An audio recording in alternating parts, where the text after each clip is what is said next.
नवीन घडामोडी पाहण्यासाठी आपल्या बारामती झटका या यूट्यूब चॅनलला सबस्क्राईब करा व बेल आयकॉन दाबा, म्हणजे ताज्या घडामोडी आपणापर्यंत पोहोचतील। देशाचे कणखर पंतप्रधान नरेंद्रजी मोदी यांचे महायुतीचे अधिकृत उमेदवार माढा लोकसभा मतदारसंघाचे कार्यतत्पर व पाणीदार खासदार रणजितसिंह हिंदूराव नाईक निंबाळकर यांच्या प्रचारार्थ आज माळशिरस येथे जाहीर सभा संपन्न झाली। यावेळी महायुतीतील घटक पक्षांचे नेते व राज्यातील आजी माजी लोकप्रतिनिधी, पदाधिकारी, विविध क्षेत्रातील मान्यवर उपस्थित होते। त्याचबरोबर मोठ्या संख्येने जनसमुदाय देखील उपस्थित होता। यावेळी अनेक मान्यवरांनी आपली मनोगते व्यक्त केली।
विश्वातील सर्वाधिक लोकप्रिय नेते, आपल्या सर्वांचे नेते आणि भारताचे प्रधानमंत्री माननीय नरेंद्र मोदीजींचं आपल्या सगळ्यांच्या वतीनं मी या ठिकाणी स्वागत करतो.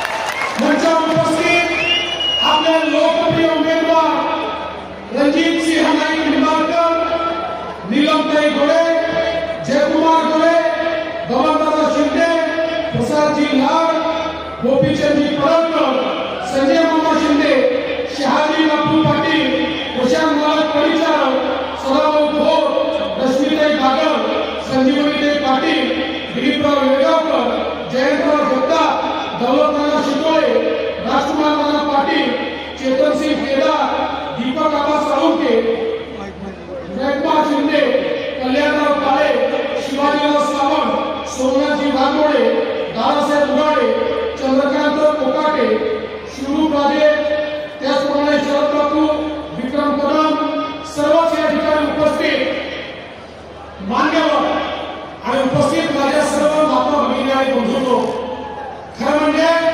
इतक्या विराट संख्येने आपण सगळे लोक या ठिकाणी एकत्रित आला आहात. माझ्या मनात कुठलीही शंका नाही. पुन्हा एकदा माढा मतदारसंघातनं रणजित सिंह नाईक निंबाळकरच निवडून येणार. बंधू भगिनींनो, रणजित सिंह नाईक निंबाळकरांनी माननीय मोदी साहेबांच्या आशीर्वादाने जे जे शब्द दिले होते ते शब्द या ठिकाणी पूर्ण केले.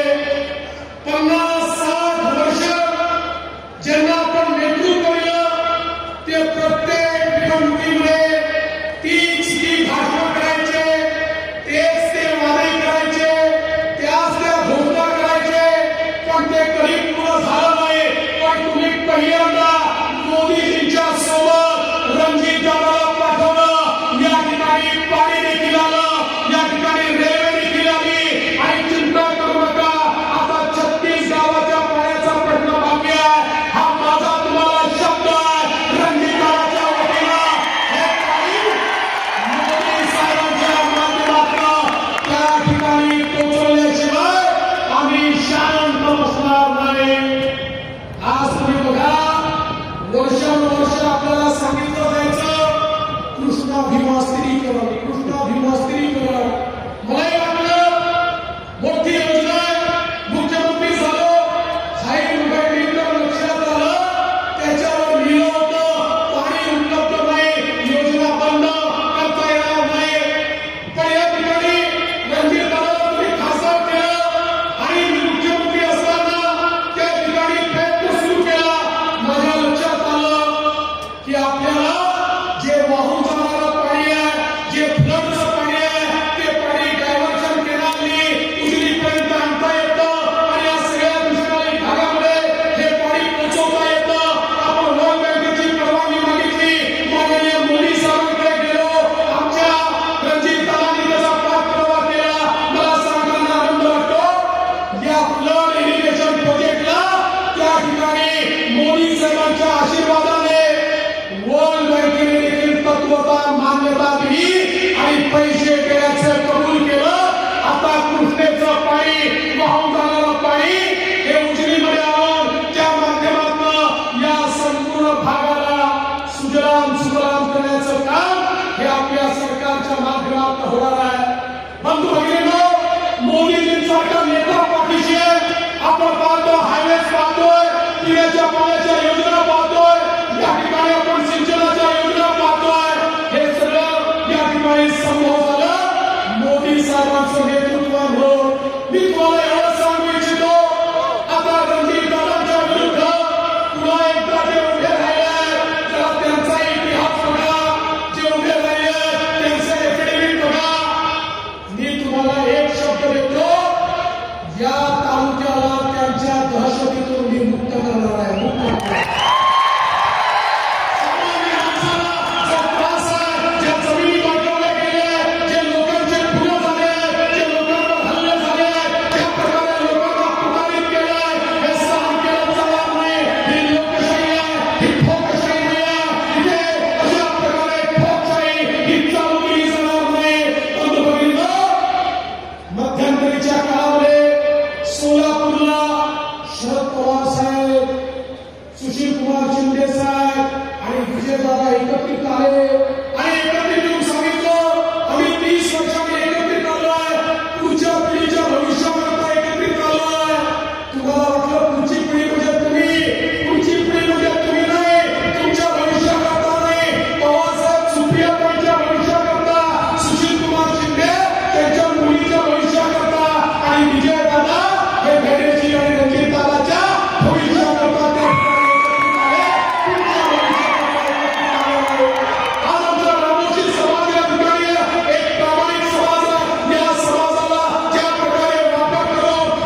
छत्रपति शिवाजी महाराज की, छत्रपति शिवाजी महाराज की।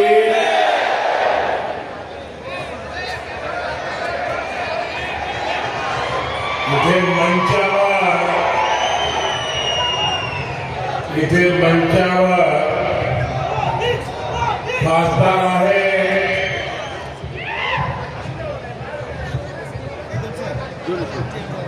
आणि एक कामगार सुद्धा आहे. शूटिंग करून जातो लगेच.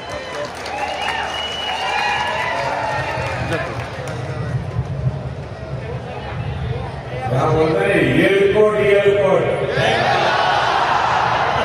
येलकोट येलकोट येलकोट येलकोट येलकोट येलकोट. बालू मामाच्या नावाने,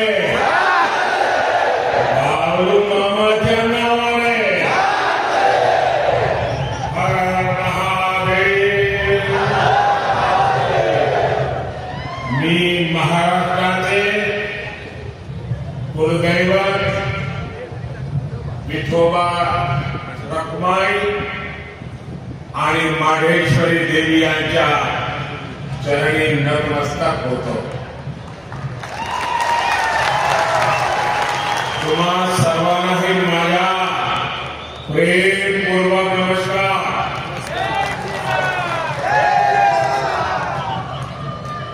छत्रपति शिवाजी महाराज की इस पवित्र भूमि को मैं श्रद्धापूर्वक नमन करता हूं. ये धरती संतों की है. वारकरी संप्रदाय, अनेक संतों का आशीर्वाद हम सबके ऊपर है. उनकी प्रेरणा से आज मोदी विकसित भारत के लिए आपसे आशीर्वाद मांगने आया है. सबसे पहले तो मैं क्षमा मांगता हूं. क्षमा इस बात की कि हमारे देश के पॉलिटिशियनों ने ऐसी आदत डाली है कि सभा अगर 11 बजे घोषित होती है तो नेता 1 बजे आता है, और जनता को धीरे धीरे आदत लग गई हाँ यार वो 1 बजे आएंगे. अब मेरी मुसीबत है कि मैं समय पे आ जाता हूं, और उसके कारण बहुत से नागरिकों को अन्याय होता है. मैं आया हूं कब से देख रहा हूं पूरा जुलूस आ रहा है.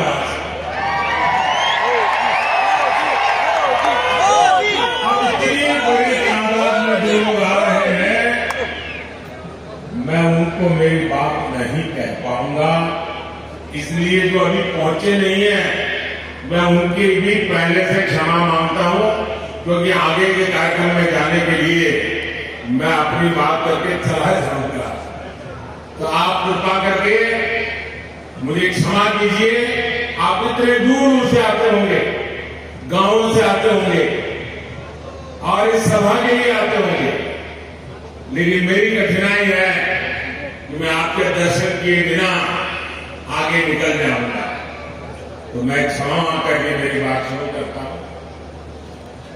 लेकिन साथियों, ये जो हुजूम मैं देख रहा हूं, वहां धूप में भी इतने लोग खड़े हैं.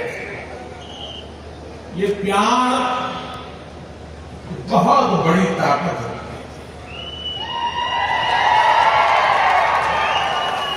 इतनी बड़ी तादाद में माताएं बहनें आशीर्वाद देने आए. जीवन में इससे बड़ा सौभाग्य क्या होता है. पिछले 10 साल में आपने जब से मुझे काम दिया है, अपने शरीर का कण कण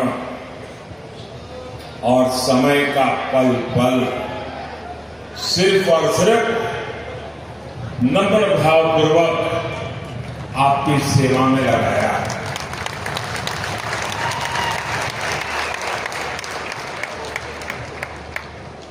आज देश के लोग महाराष्ट्र के लोग मोदी सरकार के 10 साल और कांग्रेस सरकार के 60 साल में अंतर देख रहे हैं। जो कांग्रेस 60 साल पंचायत से लेकर के पार्लियामेंट तक उन्हीं का राज था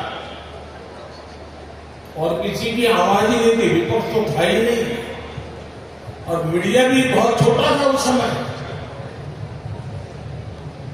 लेकिन 60 साल में जो नहीं कर पाए, ये आपके सेवक ने 10 साल में करके दिखाया।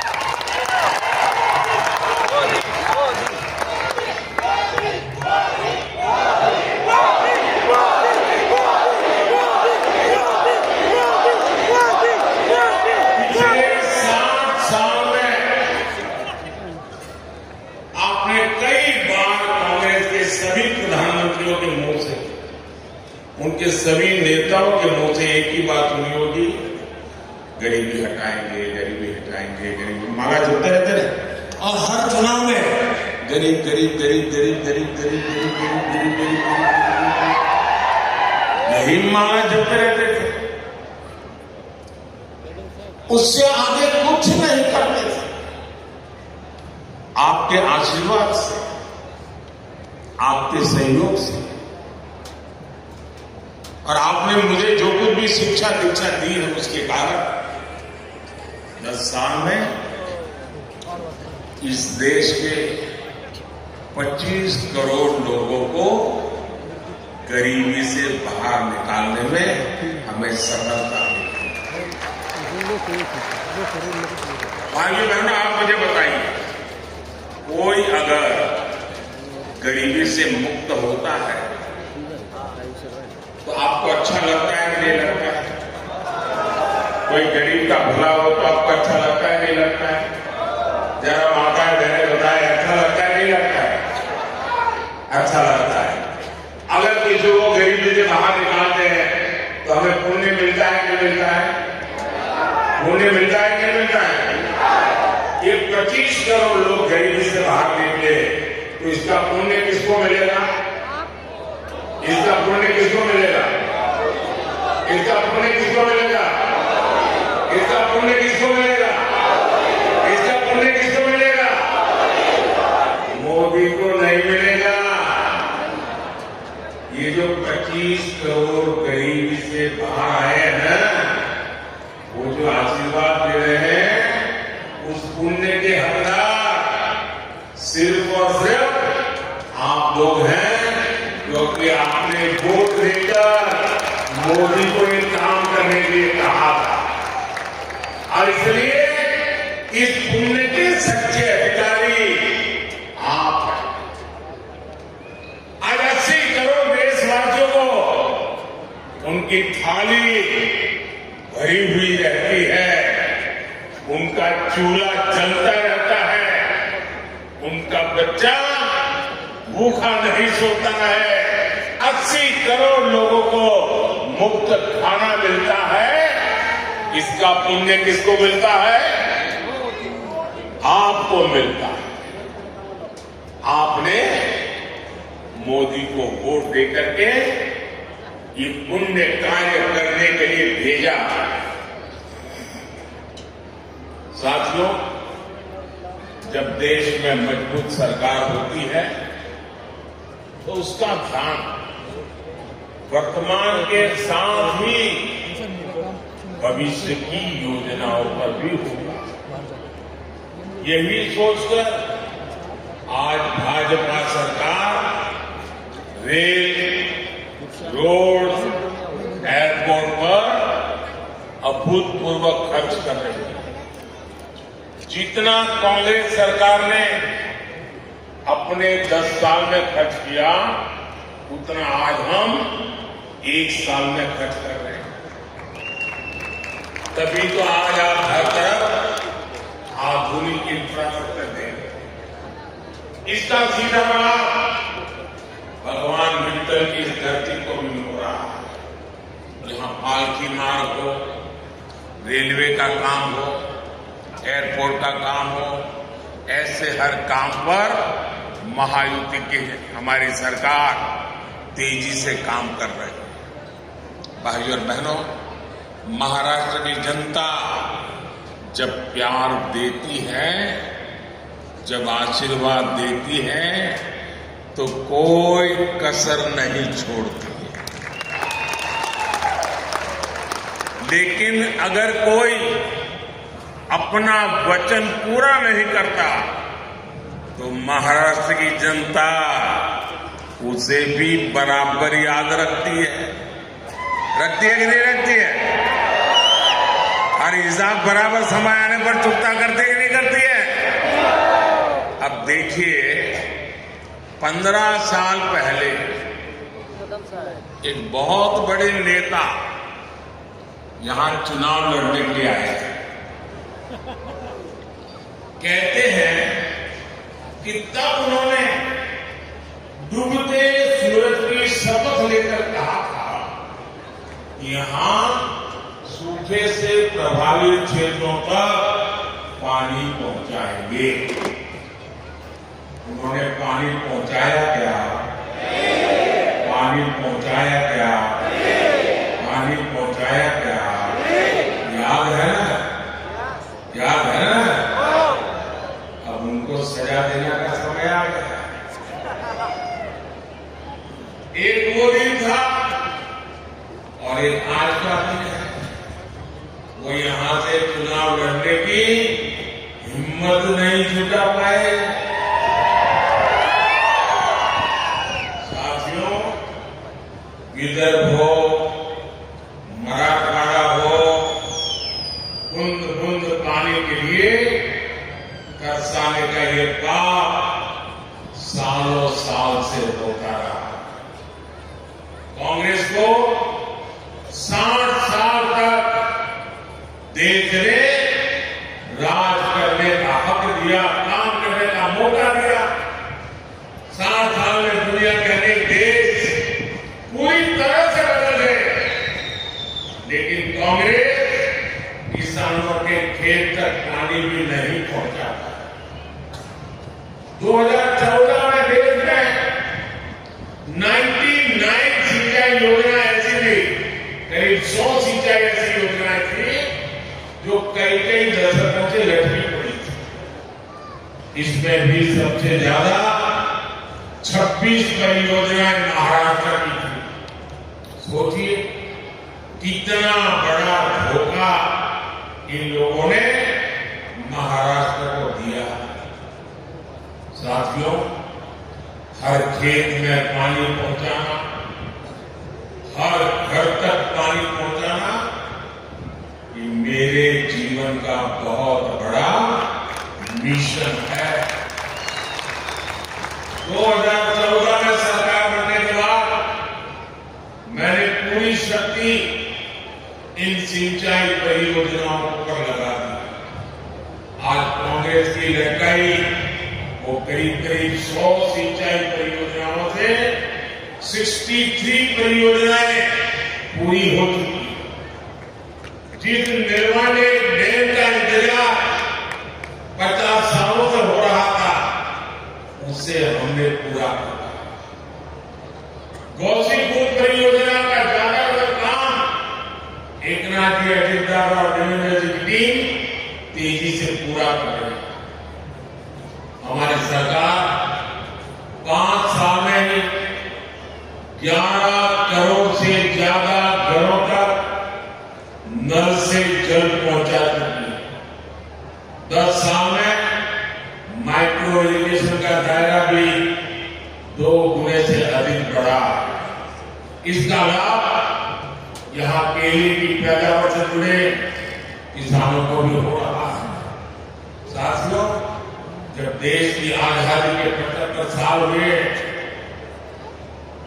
इतना बड़ा उत्सव था, कोई और नेता होता तो क्या करता? कोई एक बड़ा स्तंभ खड़ा कर देता, उस पर अपना नाम लिखवा देता, कोई ऐसी चीज बना कर देगा, उसके नाम पर जड़ देता। लेकिन देश जब आजादी के 75 साल सरकार बना रहा था तब मोदी को खुद के लिए कुछ करने का विचार नहीं आया, सरकार का नाम कमाने का विचार नहीं आया। तब मैंने संकल्प लिया था कि देश के हर जिले में 75 साल के निमित्त 75 अमृत सरोवर बनवाऊंगा। अमृत सरोवर अभियान के तहत अनेकों अमृत सरोवर देश के हर जिले में बने। ये अमृत सरोवर मेरे दिमाग में मेरा किसान था, मेरे दिमाग में खेत था, मेरे दिमाग में सूखे खेतों को पानी पहुंचाने का एक संकल्प है कि अमृत सरोवर आज की नहीं बल्कि आने वाली पीढ़ियों को भी बहुत काम आने वाला है। साथियों, ये हमारा महाराष्ट्र को सहकारिता की धरती है। यहाँ के हमारे शुगर कोऑपरेटिव भी किसानों को सशक्त करने में बहुत बड़ी भूमिका है। मोदी देश की पूरी ग्रामीण अर्थव्यवस्था में सहकारिता के दायरे को बढ़ाने के लिए प्रतिबद्ध है। इसलिए 2019 में जब आपने फिर पूर्ण बहुमत की सरकार बनाई तो हमने पहली बार देश में सहकारिता के लिए अलग मंत्रालय बनाया, अलग मिनिस्ट्री बनाई। हमने देश भर में 10,000 किसान उत्पादक संघ एफपीओ बनाने का अभियान शुरू किया, जिसमें से 8,000 बन भी चुके हैं। यहां महाराष्ट्र में एफपीओ शानदार काम कर रहे हैं। ऑनलाइन बिक्री से लेकर एक्सपोर्ट तक यहां के हमारे किसान उत्पादक संघों का दायरा लगातार बढ़ रहा है। ये हमारे पीएसए उनको भी मजबूत किया जा रहा है। इनको सरकार की अनेक दूसरी योजनाओं की सेवाएं देने के लिए भी तैयार किया जा रहा है। आने वाले 5 वर्षों में सरकार का लक्ष्य 2 लाख सहकारी समितियां बनाने का। साथियों, आप सभी जानते हैं कि जो छोटा किसान होता है उसके पास भंडारण की पर्याप्त सुविधा नहीं होती, इसलिए उसे मजबूरी में कम दाम पर अपनी उपज बेचनी पड़ती है। अब हमने दुनिया की सबसे बड़ी अन्न भंडारण योजना पर काम शुरू किया। इसकी जिम्मेदारी भी सहकारी संस्थाओं को दी गई। इससे किसान को अपने हिसाब से उपज मार्केट में लाने का विकल्प मिलेगा। बीजेपी ने अपने संकल्प पत्र में प्याज, टमाटर और आलू किसानों की उपज की भी चिंता की। आने वाले 5 साल में देश भर में विशेष स्टोरेज क्लस्टर बनाए जाएंगे। इसका बहुत बड़ा फायदा महाराष्ट्र के प्याज किसानों को होगा। साथियों, ये अगाड़ी वाले किसानों को लेकर के बड़ी बड़ी बातें आज करते हैं। 2014 से पहले जमीन की सरकार थी, तब क्या स्थिति थी कि किसानों को याद दिलाना मेरा दायित्व है। और मैं यहां किसी की आलोचना करने नहीं आया। मैं देश की जनता को, महाराष्ट्र की जनता को, मैं देश के किसानों को सच्चाई से अवगत कराना चाहता हूं। 10 साल जब रिमोट कंट्रोल वाली सरकार चलती थी तब यहां के कद्दावर नेता देश के कृषि मंत्री थे। और क्या हुआ था, जब यहां के बड़े कद्दावर नेता दिल्ली में बैठे राज करते थे तो गन्ने का एफआरपी करीब 200 रुपये था। और आज मोदी के सेवा काल में गन्ने का एफआरपी 340 रुपये प्रति क्विंटल, यानी करीब 350 रुपये। जब ये कद्दावर नेता वहां कृषि मंत्री के नाते बैठे थे तब गन्ना किसान अपने एरिया के लिए शुगर कमीशन के ऑफिस का चक्कर लगाते थे। आज ऐसी स्थिति नहीं है। एरियर पेमेंट होता है। 2014 में गन्ने का एरियर पेमेंट 57,000 करोड़ रुपए का था और इस साल 1,14,000 करोड़ रुपए की पेमेंट हुई।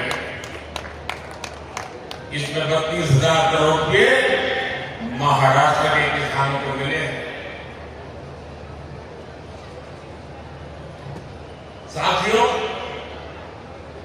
इनकम टैक्स को लेकर हमारी शुगर मिल्स 90 के दशक से परेशान थी और एक कद्दावर नेता दिल्ली में बैठे थे। मैं उनको बार बार समझाता था, भाई आपके महाराष्ट्र में भी एक कोऑपरेटिव मिले हैं शुगर की, गुजरात में भी है, परेशानी हो रही है। मैं गुजरात का मुख्यमंत्री था, चिट्ठियां लिखता था, मिलकर के बताता था, लेकिन 2014 से पहले ये कद्दावर नेता का डिपार्टमेंट होने के बावजूद भी शुगर मिल्स की इनकम टैक्स की समस्या का समाधान नहीं किया। जब मोदी को सेवा करने का मौका मिला, एनडीए की सरकार बनी, तो हमने उसका समाधान कर दिया।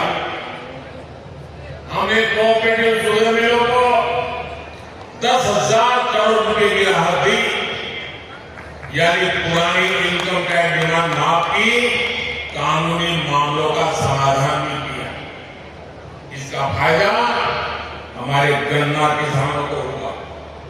मार्च 2023 से शुगर मिलों को हमने 10,000 करोड़ रुपए का विशेष लोन का प्रावधान भी किया है, ताकि शुगर मिल हर प्रकार का काम तेजी से कर सके, किसानों की पेमेंट जरूर।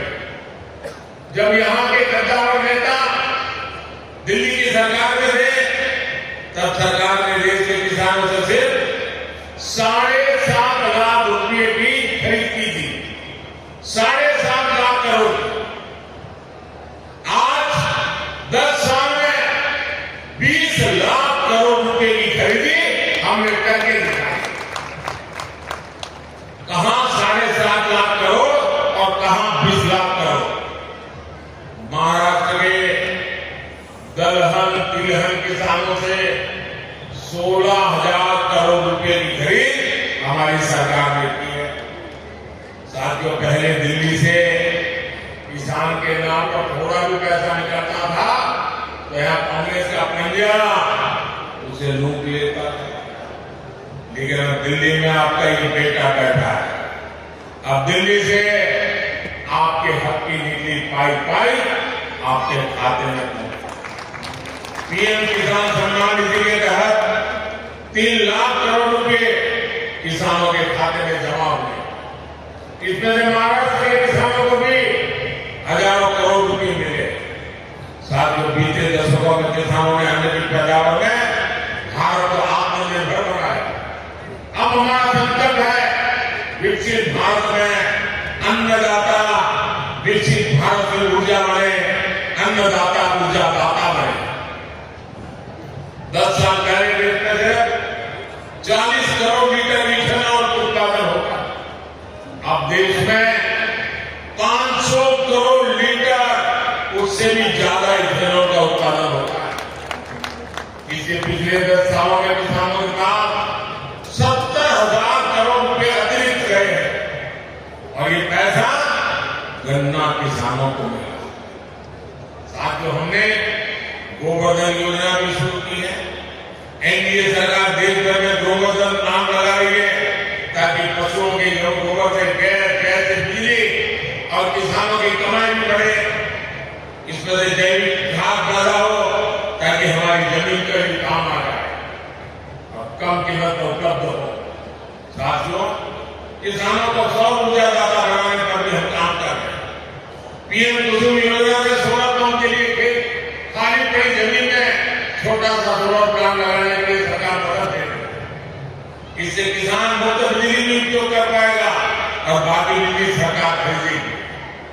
अब तो मोदी ने हर परिवार के बिजली बिल को 0 करने का बीड़ा उठाया। पीएम सूर्य घर मुफ्त बिजली योजना बनाने के पीछे यही उद्देश्य है। इसके तहत घर की छत पर सोलर पैनल लगाने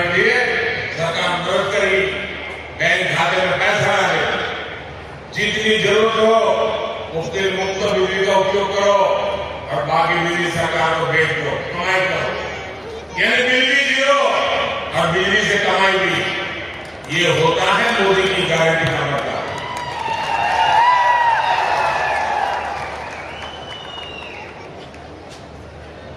भाई बहनों, विकसित भारत बनाने में देश की नारी शक्ति की बहुत बड़ी भूमिका। मोदी गांव के अपनी करोड़ों बहनों को सशक्त करने में जुटा। 10 वर्ष में हमने 10 करोड़ बहनों को स्वयं सहायता समूहों से जुड़ा। आज मैंने गांव के जुड़ावता को गति दे रही है।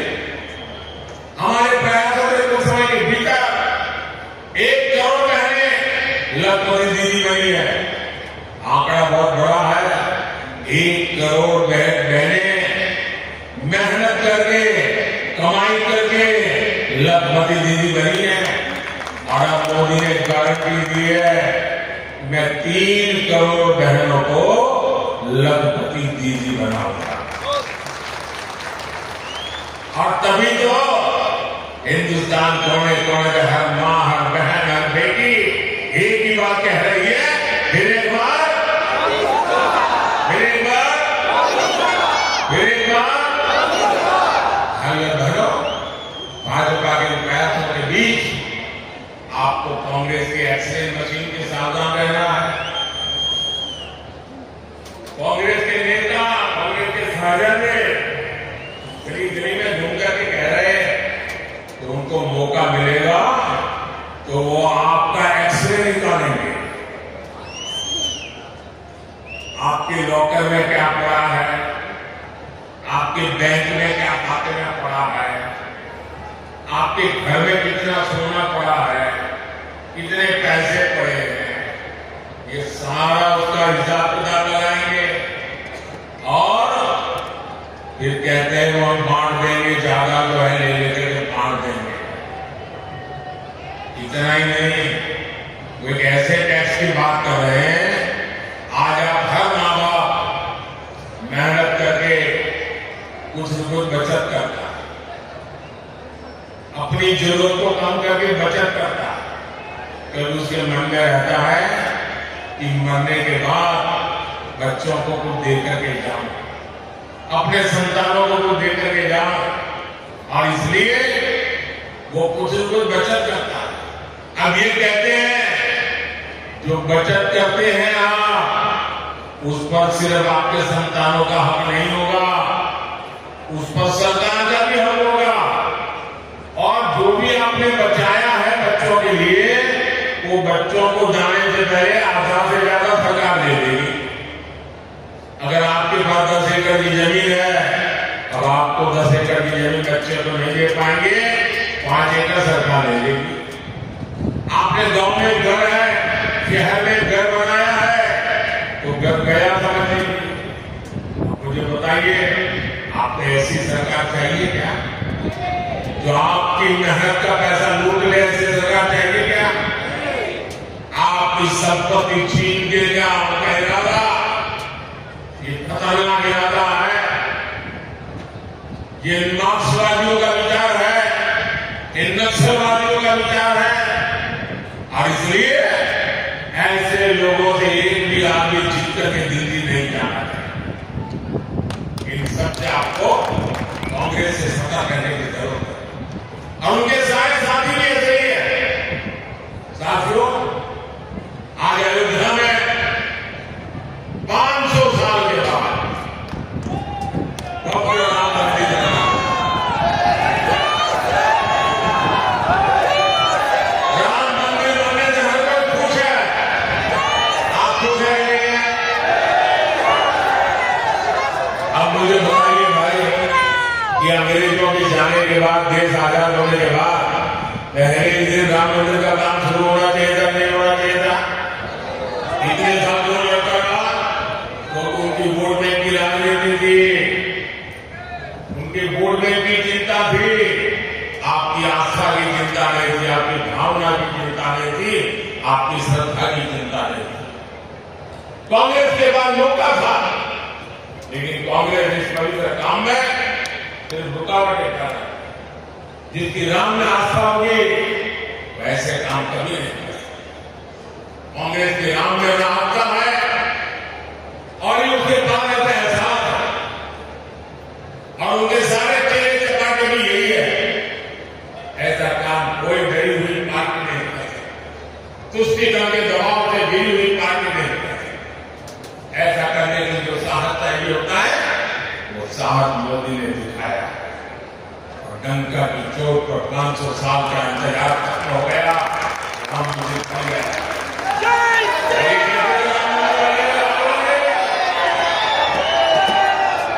कोई आग लगी क्या? मंदिर बनाएगा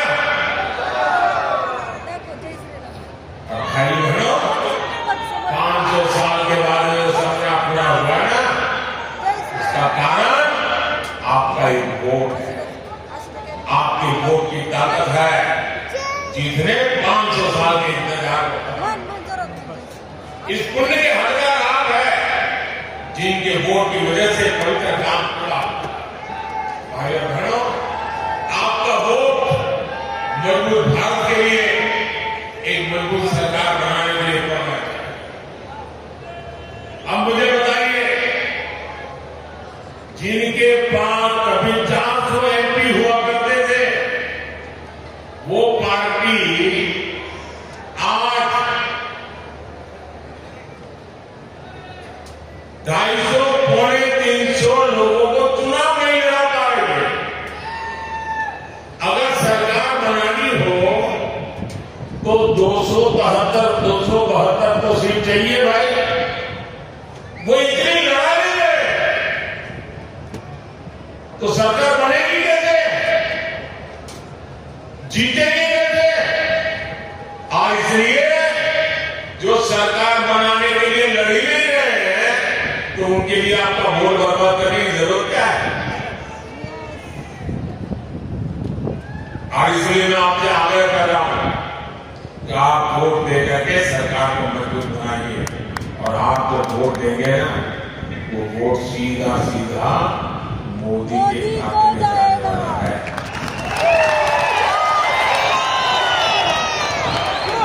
7 मई को गर्मी कितनी क्यों न हो पहले मतदान फिर जलपान, मतदान किए बिना जलपान नहीं करेंगे, ये पहले हमें संकल्प करना है।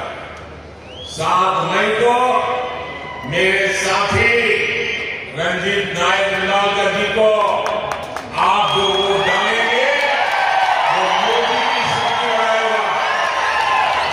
माड़ा के लोगों से मेरा एक आग्रह और है,